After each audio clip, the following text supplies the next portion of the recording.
Vous avez engagé une baisse de la fiscalité parmi les plus vigoureuses depuis 10 ans. Tout ceci, mesdames et messieurs, ce sont des faits. On pourrait y ajouter les réformes structurelles que vous avez conduites.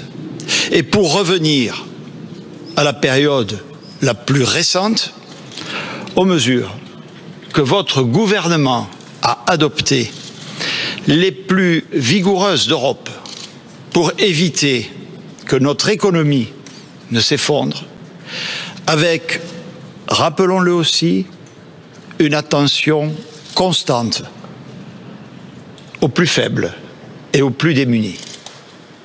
Tout ça, les Françaises et les Français l'ont vu. Ils ont appris à vous connaître. Je pense même comme moi qu'ils ont pu identifier un style Édouard Philippe. Un style Édouard Philippe. Bon, comme un article de mode, mais je mesure, cher Édouard, l'émotion qui est la vôtre dans la solennité de cet instant, comme chacun du reste imagine la mienne. Au moment où je prends ces lourdes fonctions. Nous en avons souvent parlé ensemble. Je sais que quelque chose vient atténuer cette situation. Le fait que vous allez retrouver pleinement vos belles fonctions de maire, votre belle ville du Havre et tous ses habitants qui récemment encore vous ont témoigné leur affection et leur attachement dans un contexte que nous pourrions qualifier de difficile.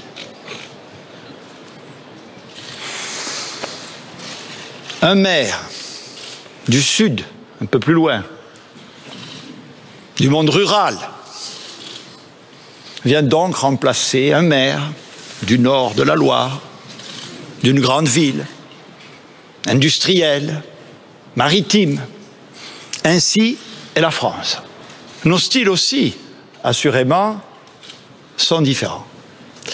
Mais je voudrais, mesdames et messieurs, me permettre de revendiquer, avec Édouard Philippe, une communauté de valeurs. Ces valeurs démocratiques et républicaines, au premier rang desquelles, sans doute,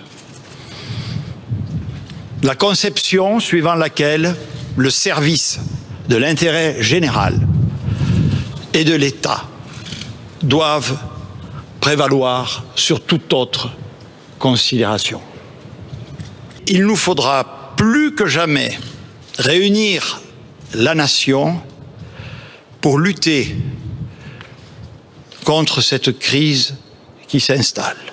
Et surtout, dans la continuité des réformes de fond que vous avez entreprises, pour faire en sorte que nous en sortions plus forts et plus solidaires.